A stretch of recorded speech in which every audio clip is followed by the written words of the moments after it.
Once again, good morning to you. Today, we're going to take a break from finishing up the Sermon on the Mount. We've been walking verse by verse through chapters 5, 6, and 7.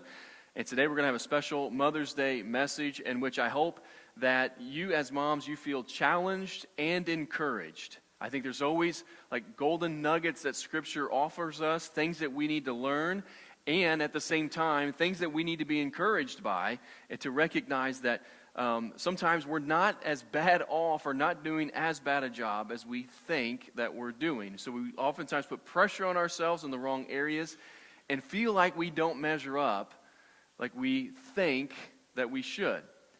Now, as I think about jumping into the message today, it's one of those things that, in a few weeks we're going to have Father's Day. And there's always this stat that you hear on Father's Day, or at least about fathers in general, that you never hear applied to mothers. Things like, when a dad is not in the home, kids are exponentially more likely to drop out of school, exponentially more likely to go to prison, exponentially more likely, it's just all this bad stuff. And that is 1,000% true. But that is not to say that dads are more important than moms. I think what it says is that dads, if one of the parents leaves, it's usually them. That moms are always there. The reason you don't hear a lot of stats or figures on what happens when the mom's not in the home is because most of the time it's the mom that's there, holding down the fort, being consistent, serving her children, loving her children, guiding her children. I think what that stat recognizes, for me at least, is that we need both moms and dads present in the home and active, and that oftentimes the dad's gone, and look what happens when the dad's gone. Well, on Mother's Day, what I want to do is acknowledge that God has uniquely wired and created moms to have a special place in the family and a special place in the children's hearts, because moms and dads are completely different. Now, you know this to be true, other than just like dads shave their face in the mornings and moms put on makeup and fix their hair. You know that there are just tons of differences beyond that. I was thinking about, as I'm preparing this week's message and trying to think, let's think about this, and I'm processing and I'm praying. I'm just trying to observe different things. So the graduation breakfast was Tuesday morning. We had the junior and senior hires here at our church. And it was really, or eighth graders and seniors, I should say. And it was a great thing, and Roger showed up with me early. He was making his sausage gravy, and then he had to go on a call, and then the mom starts showing up. Now, when he's making the gravy, I'm sipping coffee talking to him. That was my contribution to the entire thing, is I'm just sipping coffee and we're chatting. Providing emotional support, it's a big deal. And then the moms show up, and then they're like, okay, what are we doing here? Where's this? And then it's like, I'm getting out of the way, because they're figuring this out. And then, the kids eat, and then I have to do like a little 5-minute talk, which is funny because none of the seniors and none of the eighth graders care what my 5-minute talk is. That's why it's 5 minutes and not 50 minutes. So I do my little 5-minute talk, and I hang out and chat a little bit with some of the teachers and some of the kids, and I walk back into the kitchen, and like the moms are in turbo clean mode. They're like, hey, where's this? What are we doing with this? And once again, I'm just like, I just happen to be here. So technically I'm in charge, but I ain't in charge of anything. And it got me thinking, what would happen if it was just a bunch of us dads after the graduation breakfast, after it was over with? What would we be doing? I tell you what we'd be doing. We'd be sipping coffee. We'd be talking politics. We'd be talking sports in some capacity, and nothing would be getting cleaned up. That's exactly what would happen, okay? That's not what happens on a mom's watch. Moms not only have a servant's heart and get after it, but then they have a specific way that things have to be done. Have you noticed this before at home, fellas? When you try to put the dishes away, when you try to fold the laundry, I found this out 2 days ago. There's a big, I said, Clayton, we're going to help Mom. Mother's Day's coming up, we're going to help Mom. She's like, can you guys, she's got the clothes there. And Clayton has 37 outfits in one load of laundry because he wears 10 outfits a day. I don't know why he does this, but like he'll put something on, and then Mom will say, that doesn't match, because it never matches. And when he changes, those clothes go in the dirty clothes. I don't know why he does this. And of course, we're on, but like mornings are chaotic anyway. It's like we just want to get him out the door. So he and I are folding, and I said, no, you need to fold this way. And I'm giving him a tutorial on how to fold the shirts. Then Shanna comes in, and my tutorial's wrong. She's like, no, we don't do it like this because of this. And I step back, and Clayton steps back, and we're like watching her. It's like, we're both are kids. And I'm like, oh, that's how we fold the clothes. Okay. Well, then eventually she folds the entire basket of clothes herself. Because after we fold something, she takes it and quickly, in 2 seconds, folds it correctly. I told Clayton, this is on you. This is your mom. Mother's Day's coming up. This is your chance to serve her, and you're messing it up. Be better. Come on. You're 9 years old. Let's get this right. And he's looking at me like, you don't know how to fold. I'm like, it's not about me. This is about you. It's Mother's Day. It's not wife's day. It's Mother's Day. So then we go upstairs, and his drawer is categorized thematically and by color. And all the T-shirts fit. I'm like, I feel like we're in an IKEA magazine, and they've opened a drawer and taken a picture of this. And I was like, I don't think we have to go through this. He's literally, when he picks out clothes, he's still asleep. And he picks out two things that don't match, and I don't know. Maybe we're just putting too much time. But moms are like, no, this is important. We got to get this all right. Because they want to serve, and they want everything to be perfect, don't they?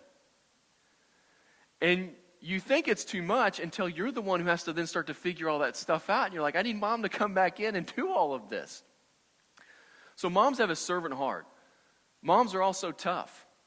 We don't give credit to moms enough for thinking of their toughness. Mike Krzyzewski, Coach K for the Duke Blue Devils, there was a documentary on Duke, and it was called The Brotherhood. And there was a part in there where he's talking to his team, and he was just going over different excuses that guys have by not getting up early, not getting their shots in, not doing their workouts, not getting their homework done. And one of the excuses was, why don't you always do this? Well, sometimes, Coach, I'm tired. He said, that's right, you're tired. Sometimes you're tired. He goes, here's what I'm asking of you. Just be as tough as your mothers. Because your mothers don't get tired. Your mothers don't get sick. Because when they're tired and they're sick, they still do everything that they're supposed to do. I just want you to be as tough as your mothers. And I was like, thinking about that for me, I'm like, you might as well ask me to be a Navy SEAL.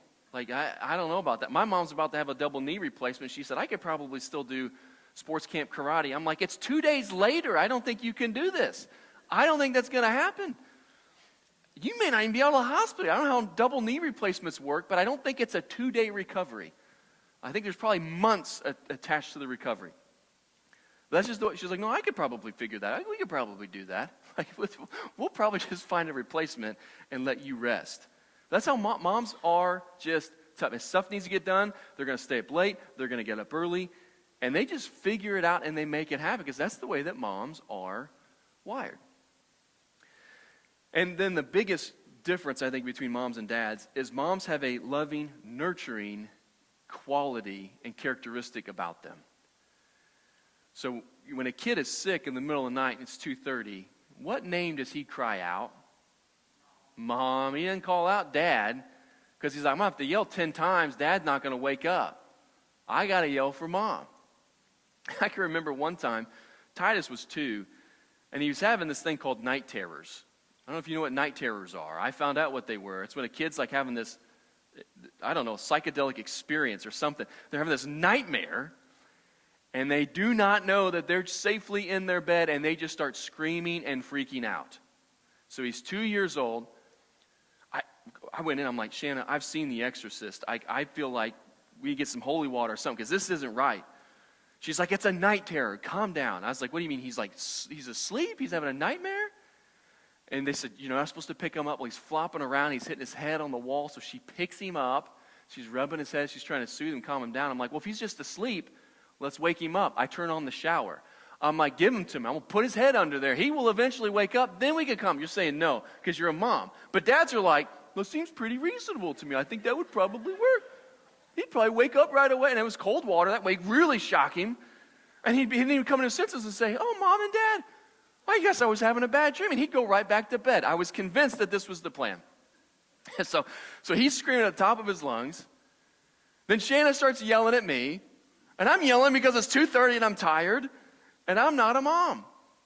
And so I'm like how? Now we're better. That's why we need moms. I don't think kids would make it to the age of 5 if it was just all dads, okay? So moms have a unique place in the family. They have a unique place in their children's heart. So we want you to feel honored and appreciated today. And I want you to feel challenged and encouraged to make sure that the things that are most important to you in your life are the most important things. Not just what you would put down on a piece of paper, but as you prioritize your days and the moments that make up your day, and as you look back on weeks and months of how you manage your time, how you manage your energy, are you going to look back and have regrets that you shoulda, woulda, coulda, and that you wish things were a little bit differently? So here's what we're going to do. We're going to cover 2 verses today. We're going to be in Proverbs chapter 31. We're going to cover verses 30 and 31. And so this is in a passage where it's kind of an epilogue to the entire book of Proverbs. This is the way Solomon ends this. And it's a section titled, The Wife of Noble Character. And it unpacks what a godly, God-fearing wife looks like. How she manages her time, her energy, the type of work that she does, the way that her family is blessed. And it unpacks for us the way that moms, and you could say dads as well, are supposed to live and what they're supposed to prioritize. Here's how verse 30 begins. Charm is deceptive and beauty is fleeting, but a woman who fears the Lord is to be praised. So there are certain aspects of life that are deceptive and fleeting. Now he chooses to use charm and beauty, and I think that's not only true of our culture, theirs as well. If he were writing to men and it was like the husband of noble character, he would say maybe like success is deceptive and money is fleeting. There are things in our lives that we prioritize, that we are passionate about, that we will pursue at the cost of everything else. But we need to recognize that not all of that has its proper place in our lives. There are certain things that do not last very long, and there are certain things that we say, this is how I want to be known, as charmful or as beautiful, but I need to recognize that those things really do not paint the picture of what a godly woman looks like. And I would extend the list to things like, even if your home doesn't look like it was just featured on an episode of Fixer Upper, you're still okay. Even if your kids don't make straight A's, you're still okay. Even if they don't eat all the homemade stuff and kale salad and everything that you feel like I've got to feed them this, they're okay. Even if they only have 10 shirts to choose from instead of 35 shirts in the drawer. It's like, I've got to have laundry caught up. And I'm like, that's an illusion.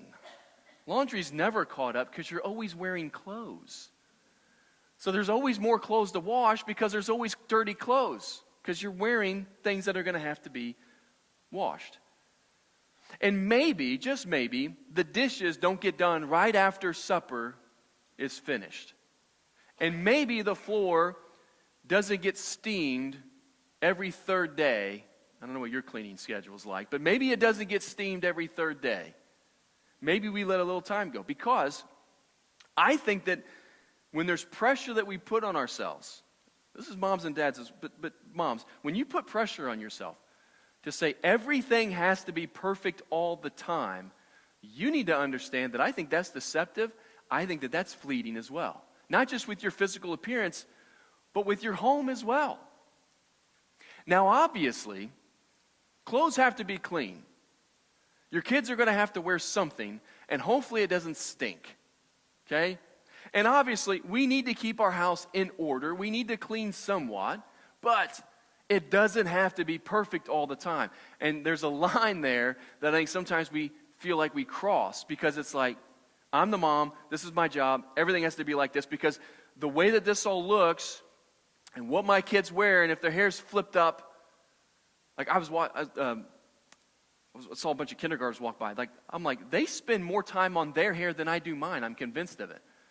I was like, they're all flipped. And it's like, I guarantee you their mom's got a hair dryer out. It's like, well, because if my kid's cute, that reflects good on me. That's not bad to do. I'm not saying like he should always walk around with bedhead and, have crusties in his eyes. That's an extreme.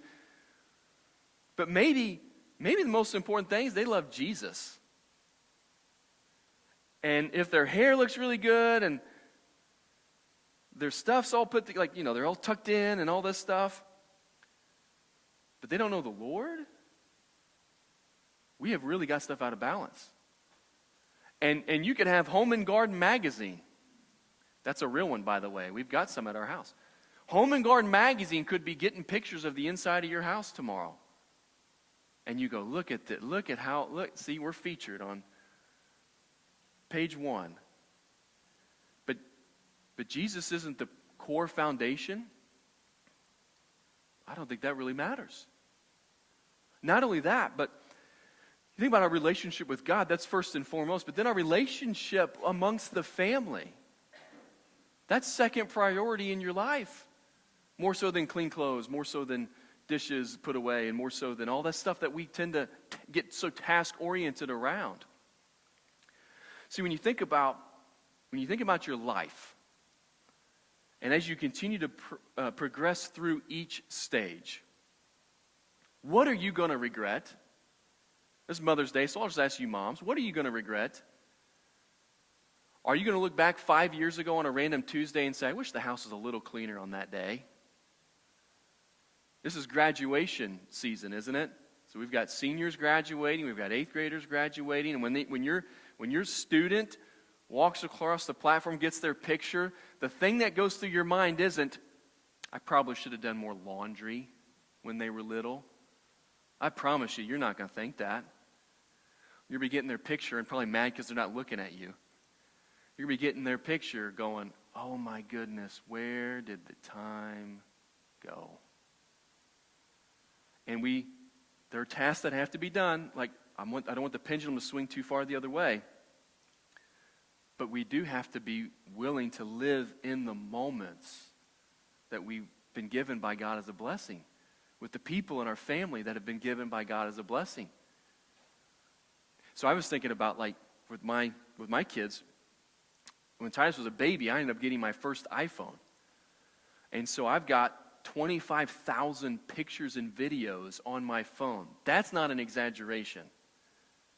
Saved to the cloud, and we'll go back in time, back to 2010 when Titus was a baby. We'll just look, oh my goodness, Shanna, look at this. Oh, he was so cute. What happened? I don't know, but he was so cute. You just go through and, and you just remember different seasons and different days, and you've got it all cataloged. In fact, I've got a favorites folder on my phone where, oh, that's a cute picture, we'll put it in there. And I've got 1,000 pictures in my favorites. I'm going to have a favorite of the favorites, because then I go back in my favorites, I'm like, there's too many pictures, I can't find these. And you forget, you start to look back. So I've got a 9 and a 12-year-old, and we look back and go, oh my goodness. But listen, it's true, your kids are only little once. And man, when they're babies, and they got that little fuzzy head. And babies, they just smell so good. And I mean, they don't always, you know that. But they get out of the bathtub and they got to clean. You smell that baby. Oh, you're like, oh, this is just so precious. And yeah, they wake you up in the middle of the night. Yeah, you got to change diapers. But as you look back, you forget all the burdens. You only remember the blessings, don't you? So here you are, the baby. And then, you got to remember, they're only babies once. And then become toddlers and pre-Kers. And they're only that age once. And then they get into grade school. And that K to 5th grade season, they're only in it once. And then you get to junior high. They're only junior hires once. And high school, they're only in high school once. And then they become young adults, whether they go to college or the workforce. They're only young adults once. And then they're a young married couple. They marry, and then that's only once. And then they're young parents only once. And then you have grandkids, and they're that age only once. It just continues. And what we need to realize is, we can look back and go, boy, that was a precious time. But don't look past the moment that you're in, whatever stage you're in. Yes, there are burdens, but man, there are so many blessings that you need to thank God for. And if the bulk of our lives is just the tasks that we have to complete, then we are missing out on the blessing of family, which God gave us to be valued above everything on this earth. Only Jesus And the Great Commission and His kingdom should be more important to us than our families. And you're going to miss, I don't care what stage you're in, you're going to miss it. And those days, boy, they're long sometimes. But the years are way too short.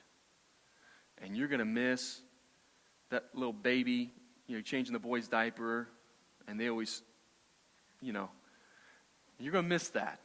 You're going to miss having a block. Give me a towel, he's peeing on me. You're going to miss that, man. You're going to miss that little pail that you had in the baby's room that had NASA technology to keep the smell of the diapers from coming out. Remember those things? You're going to miss that. You're going to miss getting that thing out and walking it to the garage like this. You're going to miss it. You're going to miss little fingerprints on your windows.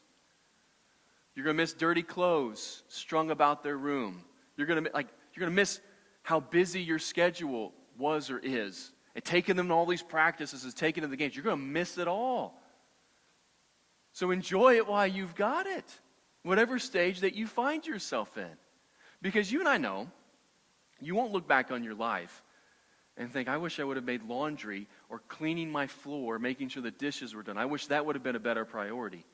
It's always going to have to do with your family and your kids and how that time, it always feels like it's slipping away. I don't care how good you do at trying to live in the moment, it's still going to feel like it's going way too fast. So prioritize your family above this other stuff. But above everything, prioritize your relationship with God. A woman who fears the Lord is to be praised. Fearing the Lord, growing in your relationship with God, passing faith down from generation to generation, that is the biggest blessing you could leave and impart on your family. You could win the lottery, you could be a billionaire, you could pass that money down. That fails in significance to an impact on a family tree like Jesus' blood covering your sins and a relationship with God, and that being passed down from generation to generation.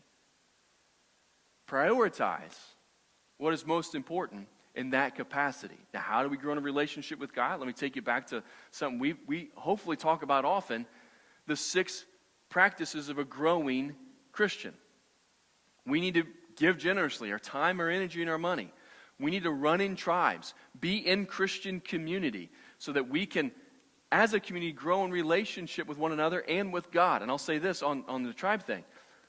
It's really important to have your student, your child, in a Sunday school, in a youth group. I don't even care if it's at this church. It needs to be somewhere. You need to put your kid in an environment where people are saying the same things that you're saying, but when they get to be 15, 16, 17, they have stopped listening to you. So have someone else speak into their life who can coach them and guide them and direct them. Opening doors, that's the idea of service. Moms, you do a great job of service. Continue to model that for your families. Win souls is we're going to evangelize. We're going to be open about our faith. We're going to do our best to represent Jesus well in the marketplace and everywhere that we go. Tackle sin. Listen, when you got something going on that shouldn't be there, you get rid of it. And whenever you make a mistake, and maybe you over-discipline your kids, or maybe you say something you shouldn't say, you go and you apologize and say, I'm sorry I did that. That was not Jesus in me. I need to be better. That's what a Christian is supposed to do. And then finally, we hunger for God. This is like we crave our relationship with Him so much. We're going to pray. We're going to read our Bibles. We're going to meditate on His Word. We're going to go to church. Because we're going to prioritize Jesus over everything else. And hungering for God and the spiritual disciplines that follow, it can't necessarily look like the way that we diet and eat healthy. Because what so many of us do is, like, you may be on a diet and you may be eating salad and your whole family's eating pizza. And you're eating your salad and you're looking at them like, ugh. And you even say, I hate salad. I wish I could eat some of that pizza. And the kids hear that and they go, well, I'm just going to keep eating pizza then. Like, if that's what, So if you do things begrudgingly, they're like, well, this isn't for me. I don't want to do things I don't want to do. But if you eat something that is healthy and say, man, I just love eating this because it makes me feel so much better. I feel so much healthier. I've got so much more energy. Now a person goes, I may want to eat that. If I'm eating a kale smoothie or drinking a kale smoothie, sometimes you eat them because the blender doesn't get it, and you go, what is that? And I go, this is awful. You're like, I'm out. I don't want any part of that. And so whenever we talk about hungering for God, it can't be like, I've got to read my Bible today. Or, okay, fine, I'll pray. We'll pray today. Or, okay, fine, we'll go to church today. Because if you communicate that, and it's like you're doing something because you're supposed to and begrudgingly, your kid's going to pick up on that, and they will abandon faith when they're older because they're like, you've abandoned it in your current state. You're just going through the motions here. I don't feel like I need to go through the motions. So this is all really important to helping your kids grow and develop their own personal relationship with God. And once again, if you can pass down faith to your kids, that's more important than teaching them the proper way to do the dishes or fold their clothes or even get good grades or how to put on their makeup or how to shave or anything that they're going to need for life. If you teach them Jesus, everything else is going to fall into place. This is why Solomon says at the end, honor her for all that her hands have done, and let her works bring her praise at the city gate. So moms, we want to celebrate and honor you today. Now as we end, I want you to think about this. Because sometimes moms have guilt. You've heard of mom guilt? When you can't get everything done, and everything, and sometimes when you're on social media, you're on Facebook or Instagram, and there's people that post pictures of their kids, you might even zoom in around the kids to say, now how did they decorate this room in their house? And let me see, you're just trying to get ideas, and you feel all that pressure, and you're always comparing.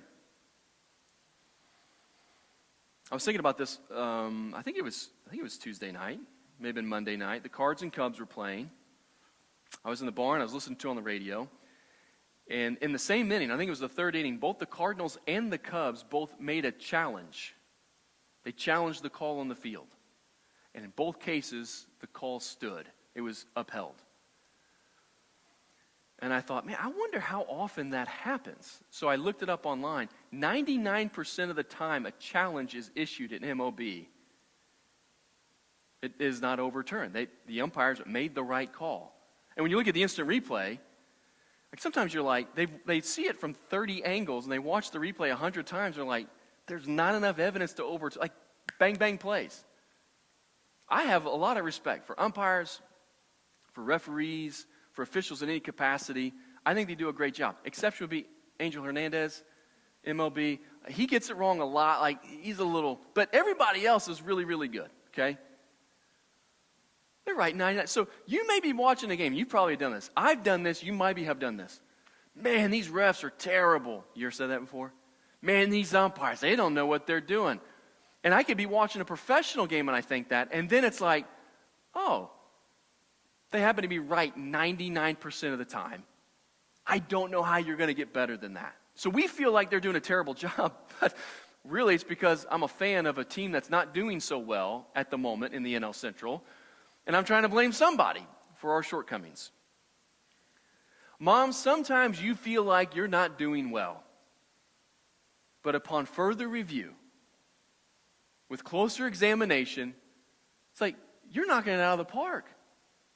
And you may feel guilt, and you may feel some shame because not everything's getting done, or you may feel bad because you're not as good as this mom, or whatever. Whatever mom guilt and comparison game you play, you may feel that way.